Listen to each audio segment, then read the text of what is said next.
أما بعد فأعوذ بالله من الشيطان الرجيم بسم الله الرحمن الرحيم وابتغ فيما آتاك الله الدار الآخرة ولا تنس نصيبك من الدنيا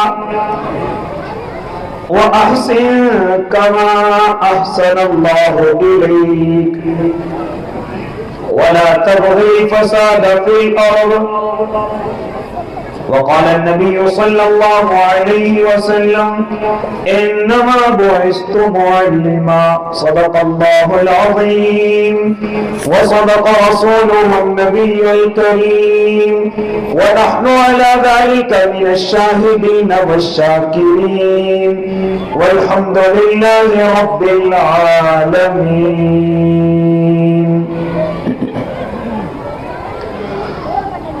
وہ شمع اجالا جس نے کیا 40 برس تک غاروں میں،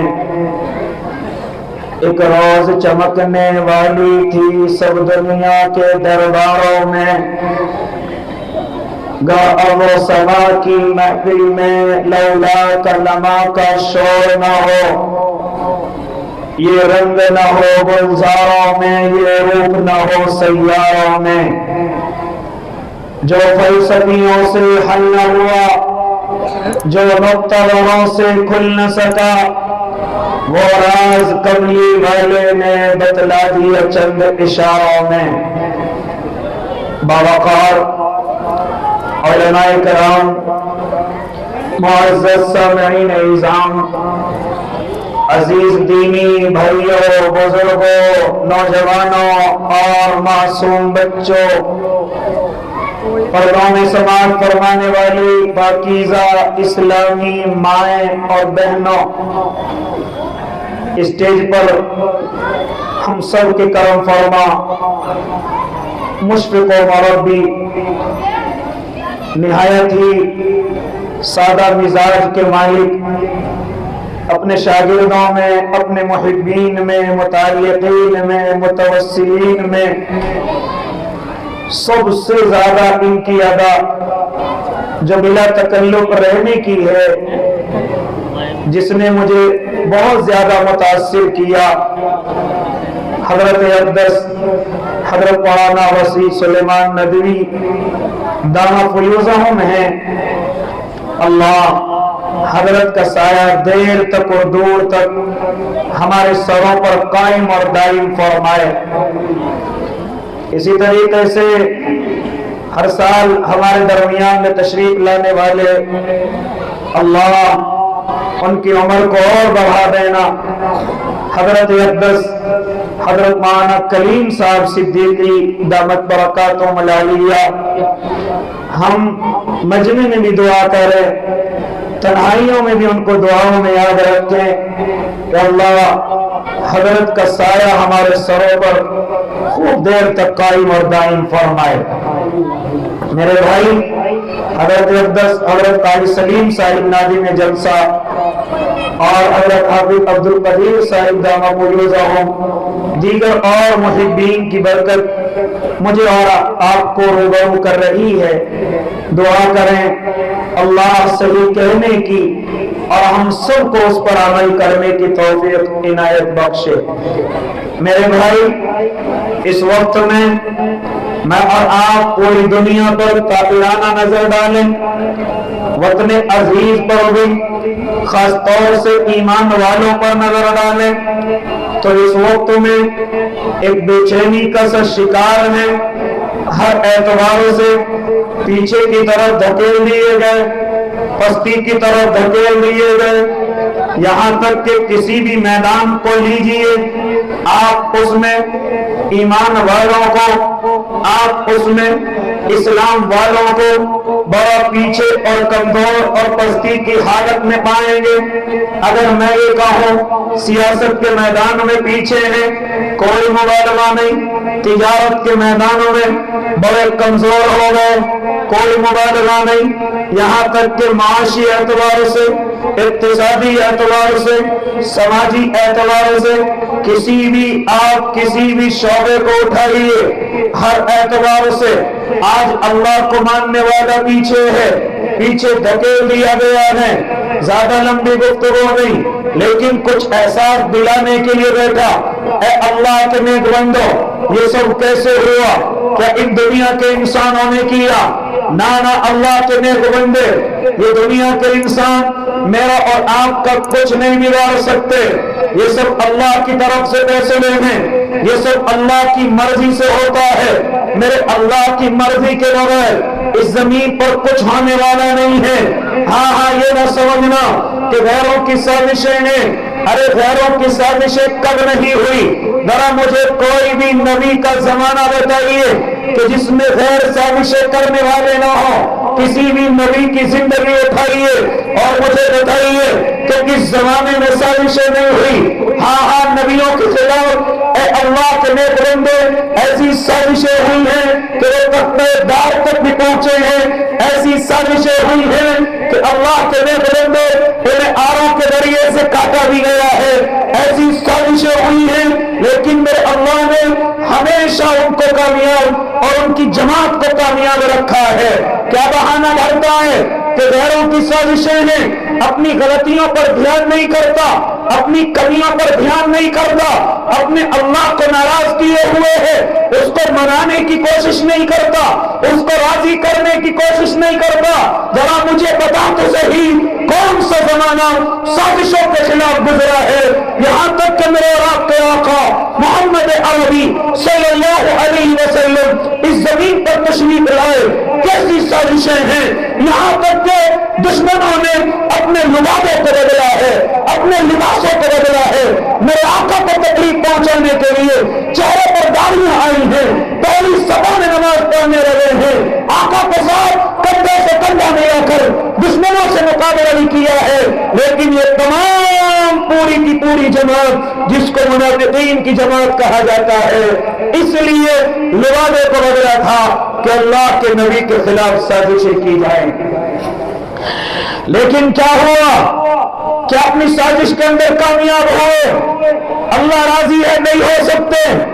اللہ راضی ہے کسی فتنے کے اندر میرے آقا صحابہ کو مبتلا نہ کر سکے۔ اے اللہ کے نیک بندے، پھر تو یہ کیسے سمجھ کر کے بیٹھ گیا کہ ہمارے خلاف سازشیں ہو رہی ہیں، ہم کامیاب نہیں ہو سکتے؟ ذرا اپنے گریبانوں کے اندر جھانک لے۔ ہاں یہ تمام کے تمام شعبے جن میں میں اور آپ پیچھے ہوئے، یہ میری اور آپ کی خود کی غلطی ہے۔ اللہ نے سیاست ہمیں دی تھی، ہم سیاست کے امام تھے، ہم سیاست کے بڑے تھے، لیکن ذرا دیکھو جیسے ذرا سا سیاست میں نام آیا، ہمارے لہجے بدل گئے، ہماری باتوں کے انداز بدل گئے، ہمارے چلنے کے انداز بدل گئے، ہمارے غریبوں سے بات کرنے کے طریقے بدل گئے۔ پھر اللہ سیاست کیوں نہ چھینتا ہم سے؟ اے اللہ کے نیک بندے، تجارت کے میدان میں پیچھے ہو گئے، ذرا مجھے بتا تو صحیح کیوں نہ پیچھے ہو گئے؟ جھوٹ بولنا عادت ہو گئی، یہاں تک کہ عقیدہ بن گیا تھا کہ جب تک جھوٹ نہیں بولیں گے تب تک ہمیں منافع نہیں ہوگا، ہمیں ترقی نہیں ہوگی، ہم آگے نہیں بڑھ سکتے۔ یہ ایک ایمان والے کا اللہ کی قسم عقیدہ بن چکا تھا کہ بغیر جھوٹ کے تجارت میں کامیاب نہیں ہو سکتے۔ اگر یہ تیرا عقیدہ بن گیا تو پھر کامیاب ہے تو کیوں نہیں دکھاتا؟ پھر بڑا بن کر کے کیوں نہیں دکھاتا؟ کیوں کمزور پڑ گیا؟ کیوں کاروبار کو چھنوا کر کے بیٹھ گیا؟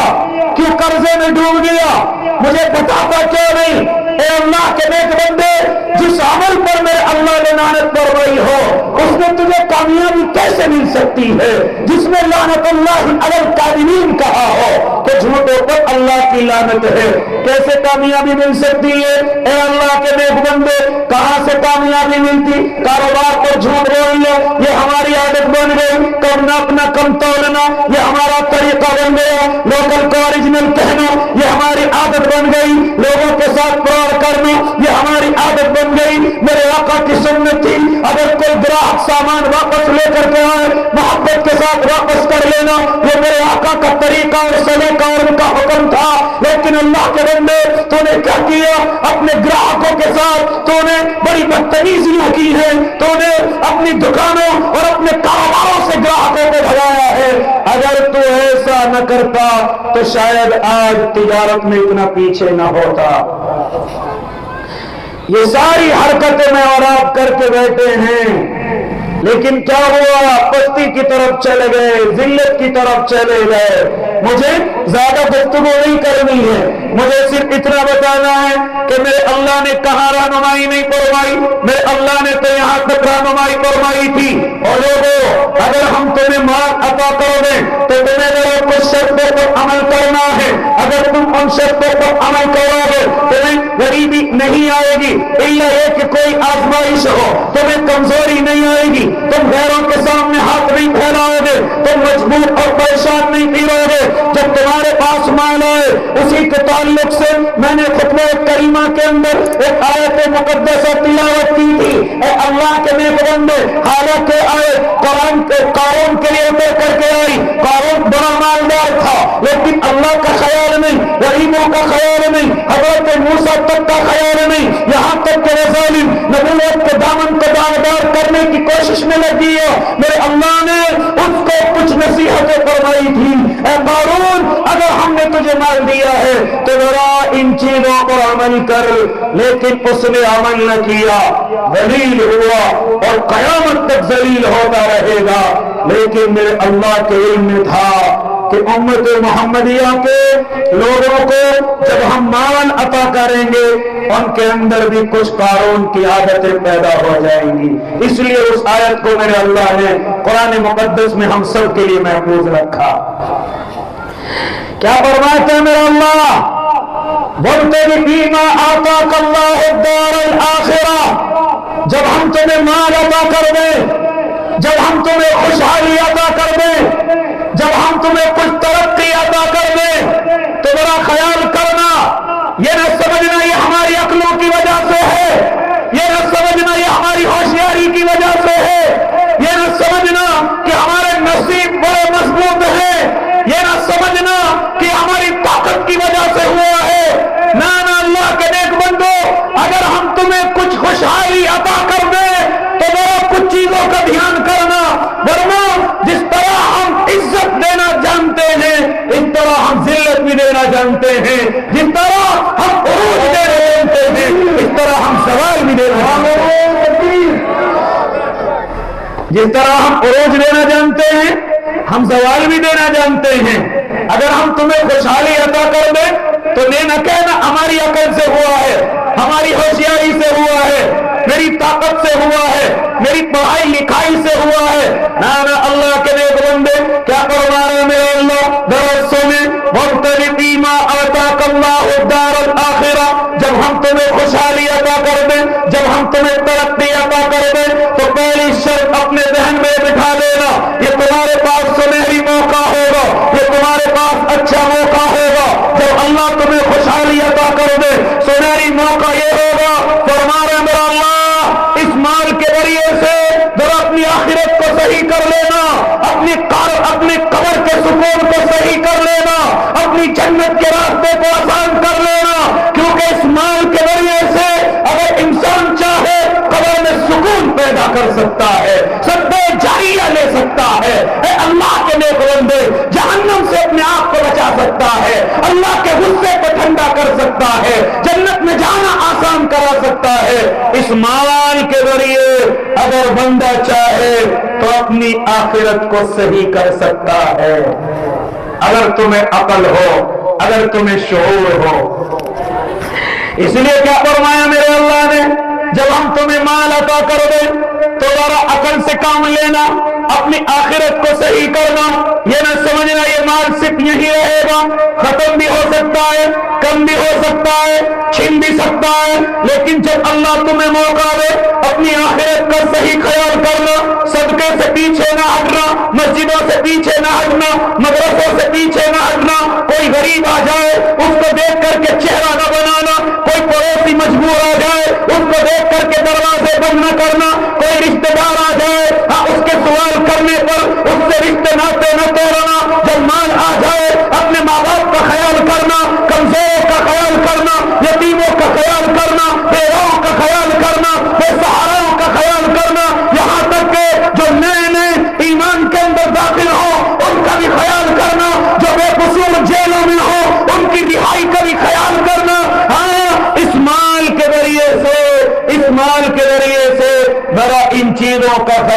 کرنا تاکہ تیری آخرت صحیح ہو جائے، تیری آخرت ٹھیک ہو جائے۔ یہ نہ سمجھنا کہ مال تیرے پاس ہمیشہ رہے گا، اللہ دے کر کے بھی آزماتا ہے، لے کر کے بھی آزماتا ہے۔ تو پہلی کیا چیز؟ وَابْتَغِ فِيمَا آتَاكَ اللَّهُ الدَّارَ الْآخِرَةَ۔ اگر وقت ہوتا تو گفتگو کو اور بڑھاتا، لیکن ذرا سن میرے بعد اور بھی ایک عالم دین میرے بڑے بھائی حضرت مولانا محمد ابرار صاحب قاسمی دامت برکاتہم العالیہ تشریف رکھتے ہیں۔ اے اللہ کے نیک بندے، مجھے معلوم ہے تم مجھ سے بڑی محبت کرتے ہو، اللہ آپ کو اجر عظیم عطا فرمائے۔ یہ تربیت حافظ مبین صاحب دامت برکاتہم العالیہ کی ہے، لیکن دراصل میں تجھے کیا نصیحت کر رہا ہوں، میں نہیں، میری تو زبان ہے، خالی قرآن کریم تیرے سامنے پڑھ رہا ہوں۔ ذرا سن کیا فرما رہے ہیں میرا اللہ، اگر ہم تجھے خوشحالی عطا کر دے تو پہلی عادت اپنی یہ بنانا، اپنی آخرت کو صحیح کرنا، اپنی آخرت کو درست کر لینا، کیونکہ جب اللہ تجھے مال عطا کرے گا یہ تیرے پاس اچھا سنہرا موقع ہوگا۔ اور اللہ کے بندو، ہم نے دیکھا ہے کہ بڑے مال والے اگر ہم ان سے کہیں اپنی آخرت ٹھیک کرو، ان کو سمجھ نہیں آتا، یہاں تک کہ ہم ان سے کہیں اللہ کے بندے حج کر کے کیوں نہیں آتا، تو یہ کیا کہتا ہے، ابھی اولاد کی پڑھائی کا خیال کرنا ہے، اولاد کی تربیت کا خیال کرنا ہے، ابھی اولاد کے نکاح کرنے ہیں، ابھی مکان بھی بنانا ہے۔ اے اللہ کے بندے، اب تجھے اللہ نے خوشحالی دی ہے، حج کر کے آ جا، ورنہ ہم نے دیکھا ہے کہ جائیداد کے لیے اولاد اپنے باپ تک کو اپنے راستے سے ہٹا دیتی ہیں۔ کس اولاد پہ بھروسہ کر رہا ہے؟ اگر اللہ نے تجھے طاقت دی، خوشحالی دے رکھی ہے، تو جتنا جلدی ہو سکے حج کر کے آ جا، اس اولاد کے بھروسے پہ نہ رہنا۔ یہ اولاد صرف جب تک تیری محبت میں گرفتار ہے، جب تک تو مال کا مالک ہے، جب تک تو جائیداد کا مالک ہے، اگر تو دے گا تو ٹھیک، ورنہ تجھے راستے سے ہٹانا بھی جانتے ہیں۔ اگر تیرے پاس کچھ نہیں رہے گا، تجھے گھر سے دھکا دے کر کے نکالنا بھی جانتے ہیں۔ اس لیے اولاد پر زیادہ بھروسہ نہ کرنا، اولاد کے چکر میں اپنے اللہ کو نہ بھولنا، اپنے اللہ کو راضی کرنے والا کوئی بھی لمحہ نہ چھوڑنا۔ اس اولاد کے چکر میں کہیں ایسا نہ ہو تو اللہ کا گھر دیکھنے سے محروم رہ جائے، تو اپنی آخرت کو صحیح کرنے سے محروم رہ جائے۔ اس لیے اے اللہ کے نیک بندے، کیا فرما رہے میرا اللہ، وَابْتَغِ فِيمَا آتَاكَ اللَّهُ الدَّارَ الْآخِرَةَ، آخرت کے گھر کو صحیح کر لے۔ اس کے بعد دوسری نصیحت فرما رہے میرا اللہ، وَلَا تَنْسَ نَصِيبَكَ مِنَ الدُّنْيَا، یہ نہ سمجھنا سارا آخرت کے لیے، بلکہ اپنی دنیا کے لیے بھی رکھنا ہے، کچھ حصہ اپنے گھر کے لیے، اپنے بچوں کے لیے۔ میرے آقا کے پاس کوئی آتا حضرت ابو دردہ جیسے، فرماتے یا رسول اللہ میرے دونوں بات اللہ کے لیے قبول کر لیجئے، کیا فرماتے تھے نانا ابو دردہ ایک اپنے لیے رکھ لو، ایک اللہ کی راہ میں قربان کر دو، تمہارے بچے کہاں جائیں گے، تمہاری بیوی کہاں جائے گی، اس لیے سارا نہیں بلکہ آدھا دے دیجئے، آدھا اپنے پاس رکھیے۔ یہ میرے آقا طریقہ سکھا رہے ہیں کہ سارا آخرت کے لیے نہیں بلکہ دنیا کو بھی صحیح رکھنا ہے، دنیا کو بھی کسی کی محتاجگی کو نہیں گزارنا ہے، بلکہ دنیا میں بھی استغنا کی دولت کے ساتھ رہنا ہے۔ اے اللہ کے نیک بندے، دوسری نصیحت اپنی آخرت کے ساتھ اپنی دنیا کو بھی صحیح رکھنا۔ اسی کے ساتھ ایک اور تیسری نصیحت میں اللہ، اگر ہم تمہیں مال عطا کر دیں، وَأَحْسِن كَمَا أَحْسَنَ اللَّهُ إِلَيْكَ، اپنے ماتحتوں پر ذرا احسان کا معاملہ کرنا، اپنے نیچے کام کرنے والوں پر ذرا احسان کا معاملہ کرنا۔ اور کیسا احسان کرنا؟ وَأَحْسِن كَمَا أَحْسَنَ اللَّهُ إِلَيْكَ، تیرے کارخانے میں کام کرنے والے نوکر، تیری کمپنی میں کام کرنے والے کاریگر، ہاں تیرے ماتحت کام کرنے والے جتنے بھی یہ تمام مزدور، ان کا تجھے ایسے خیال کرنا ہے، ان پر تجھے ایسے احسان کرنا ہے جیسے اللہ نے تجھے مال دے کر کے تجھ پہ احسان کیا ہے۔ آج کل ہم نے دیکھا ہے کہ جیسے اللہ مال عطا کر دیتا ہے، ہم اپنے نوکروں کا صحیح خیال نہیں کرتے، ہم اپنے کاریگروں کا دھیان نہیں کرتے، ہم اپنے ماتحتوں کا دھیان نہیں کرتے، ان کی تنخواہیں روکتے ہیں، مزدوری روکتے ہیں۔ اے اللہ کے بندے، بڑی بڑی بلڈنگیں بنا لیتا ہے، لیکن اگر معلوم کرو تو تیرے پاس مزدور کے پیسے رکے ہوئے ہیں، کام کرنے والے مستری کے پیسے رکے ہوئے ہیں،